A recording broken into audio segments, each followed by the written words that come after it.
तो दोस्तों एक बार फिर स्वागत है आप सभी का हमारे चैनल पर। और इस वीडियो में हम बात करेंगे उन सभी कैंडिडेट्स के लिए जो हिमाचल प्रदेश से बिलोंग करते हैं या वहाँ जाके पढ़ाई करना चाह रहे हैं, लॉ के कोर्सेज ऑप्ट आउट करना चाह रहे हैं। हम बात करेंगे एक ऐसी प्राइवेट यूनिवर्सिटी की जो सीयूईटी के बेसिस पे भी आपको लॉ के कोर्सेज ऑफर कर रही है। तो क्या क्या वो ऑप्शंस हैं, क्या फीस स्ट्रक्चर है, एलिजिबिलिटी क्या कैसी है, वहाँ पे क्या फैसिलिटीज़ वो प्रोवाइड करा रहे हैं, क्या कैसे प्लेसमेंट्स के रिकॉर्ड हैं, क्या अच्छाइयाँ हैं, क्या बुराइयाँ हैं, बच्चों के क्या रिव्यूज़ हैं, इन सभी चीज़ों पे डिटेल में हम डिस्कस करेंगे।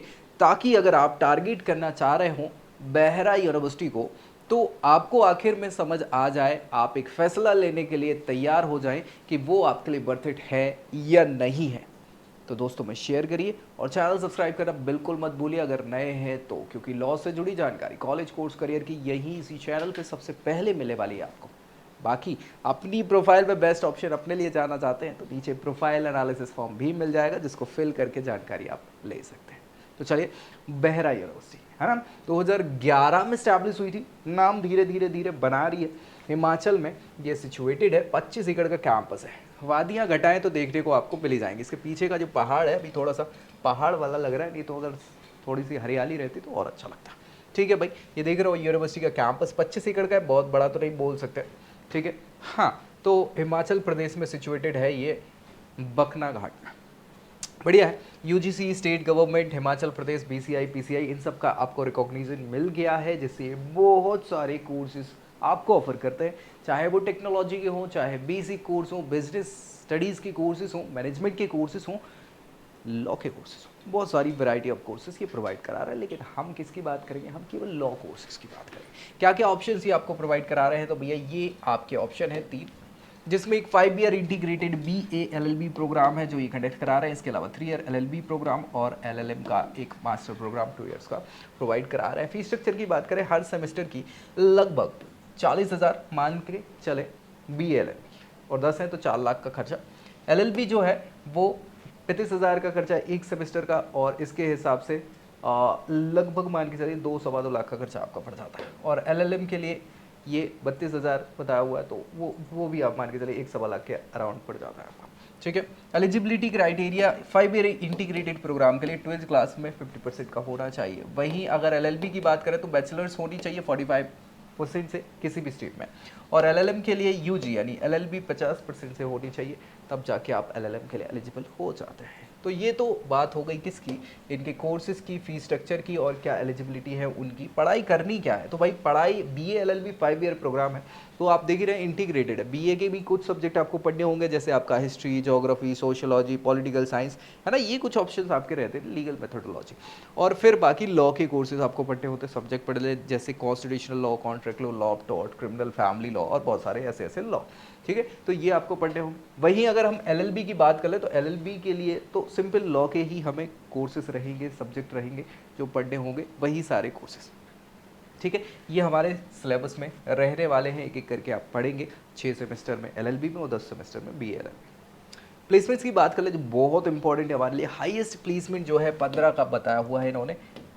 मुझे थोड़ा सा डाउट है, लेकिन क्या करें, ऑफिशियल वेबसाइट पर लिखा है तो लिखना तो पड़ेगा। 3 से 6 लाख का यहाँ ऑन एन एवरेज प्लेसमेंट ये बच्चों को बता रहे हैं। तो फीस स्ट्रक्चर जो है उससे तो कम है ना ऑन एन एवरेज, क्योंकि हाईएस्ट तो मिलता है एक आध बच्चे को। ऑन एन एवरेज की हम बात करें जो एवरेज बच्चों को मिल जाते हैं सबके, 3-4 लाख क्या है भाई, क्या है, मजा नहीं आया।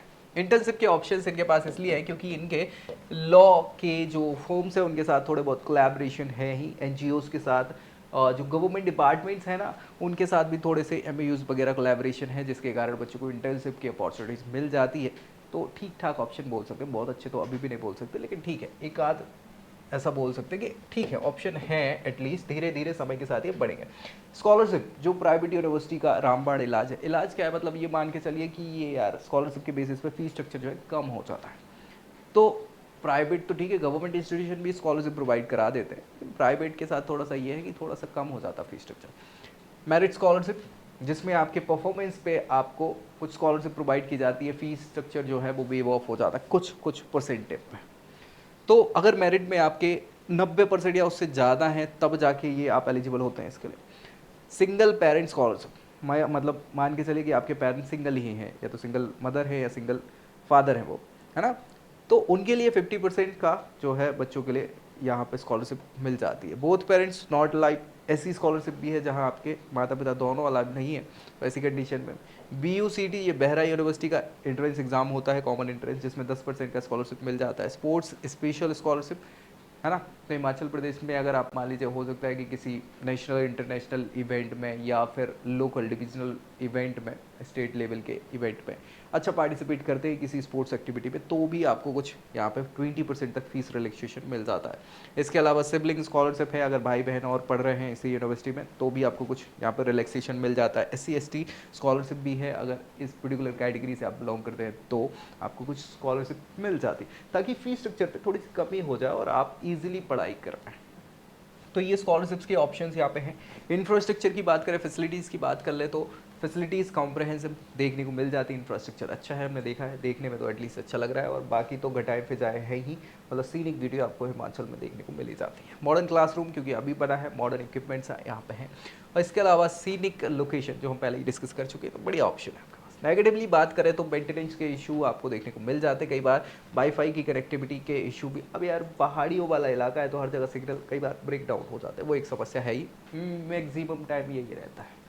लिमिटेड लॉ प्लेसमेंट्स जो हमने देखा है, 3-4 लाख का प्लेसमेंट यार ऑन एन एवरेज मतलब ही नहीं है यार। हम जब इतना खर्च कर रहे हैं, अगर मान लीजिए 8 लाख आपको 10 लाख का आपका बजट बन जाएगा, क्योंकि तो फीस स्ट्रक्चर था, रहना खाना भी बढ़ेगा। अगर वहीं के हैं तो बात अलग है, तो भी यार 4-5 लाख का खर्चा पड़ रहा था।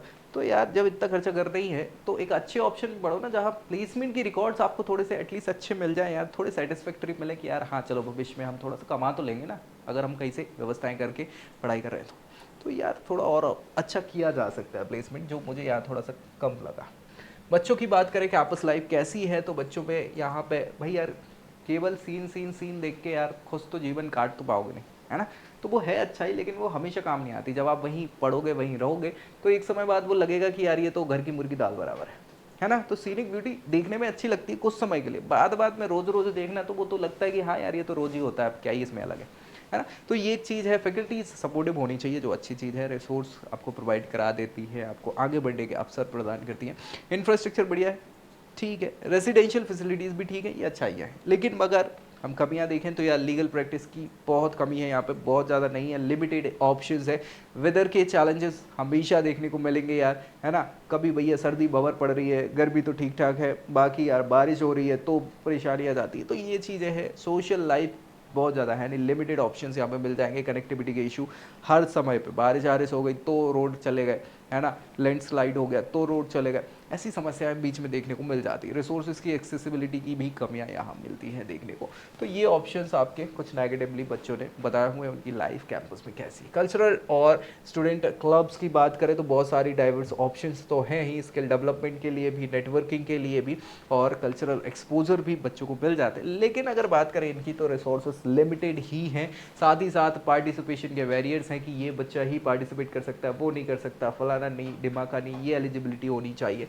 रिमोट लोकेशन पे है ये सिचुएटेड, साथ ही साथ क्लब के मैनेजमेंट बहुत अच्छे नहीं बोल सकते, और डाइवर्सिटी जो है वो भी लिमिटेड है ना। तो ये थोड़ी सी कमियां आपको देखने को मिल जाएंगी। इसके अलावा अगर हम ट्रांसपोर्टेशन की बात करें तो अच्छाइयाँ तो कमी है, लेकिन चैलेंजेस ज़्यादा है ना, जगह लोकेशन को देख के, क्योंकि वेदर के इफेक्ट्स बहुत सारे देखने को मिलते हैं। पब्लिक ट्रांसपोर्टेशन भी लिमिटेड है, ट्रैवल टाइम्स बहुत लंबा है, पहाड़ियों के रास्ते आपको जाना होता है जहाँ थोड़ी सी समस्या होती है, तेज़ नहीं चला सकते, नहीं तो फिर जल्दी में निकल ही जाते हैं आदमी, है ना।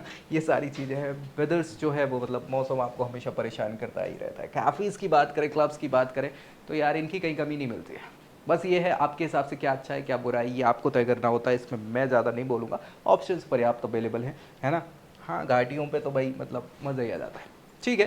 फन प्लेसेस की बात करें तो यार यहाँ क्या ही फन प्लेसेस, हर एक नज़ारा शानदार है जब तक आप बोर ना हो जाओ, ठीक है। तो ये सारे ऑप्शंस हैं, बाकी आपको देखने पड़ेंगे। अगर बच्चों की फीडबैक की बात करें तो फैकल्टी अच्छी हैं, सपोर्टिव है, एनवायरनमेंट पीसफुल है, शानदार है, इंफ्रास्ट्रक्चर अच्छा है, प्रैक्टिकल लर्निंग की ओर अग्रसर है, और कम्युनिटी जो है वो डेवलप की जाती है। ये अच्छाइयाँ हैं। लेकिन कमियों की बात कर ले तो एक्सपोजर बहुत अच्छे नहीं है, क्योंकि हमें चाहिए तो वही है ना यार, एट द एंड हमें पैसा कमाना है ना। तो वही है, वेदर डिस्ट्रप्शन आपको हमेशा परेशान कर सकते हैं, लिमिटेड सोशल लाइफ हो जाती है, और कनेक्टिविटी के इशू है, रिसोर्स कॉन्स्टेंट भी देखने को मिलते हैं। तो ये सारी चीज़ें यहाँ बहरा यूनिवर्सिटी के साथ समस्याएं हैं। अब इन सभी बातों के बाद मुझे लगता है एक डिसीजन मेकर या डिसीजन मेक आप कर सकते हैं इन सभी चीज़ों को ध्यान में रखते हुए। बाकी कोई डाउट बच गया तो नीचे कमेंट ज़रूर करें, दोस्तों में शेयर करें और चैनल सब्सक्राइब करना नहीं भूलना है। बाकी अपने लिए आप बेस्ट ऑप्शन जानना चाहते हैं कि क्या हो मेरे लिए बेस्ट, तो नीचे प्रोफाइल एनालिसिस फॉर्म है जिसको फिल करके जानकारी ले सकते हैं। तो मिलेंगे अगली वीडियो में अगली जानकारी के साथ, तब तक के लिए जय Hind. I hope you like this video. For more such videos, keep watching our channel. And do not forget to like, share and subscribe.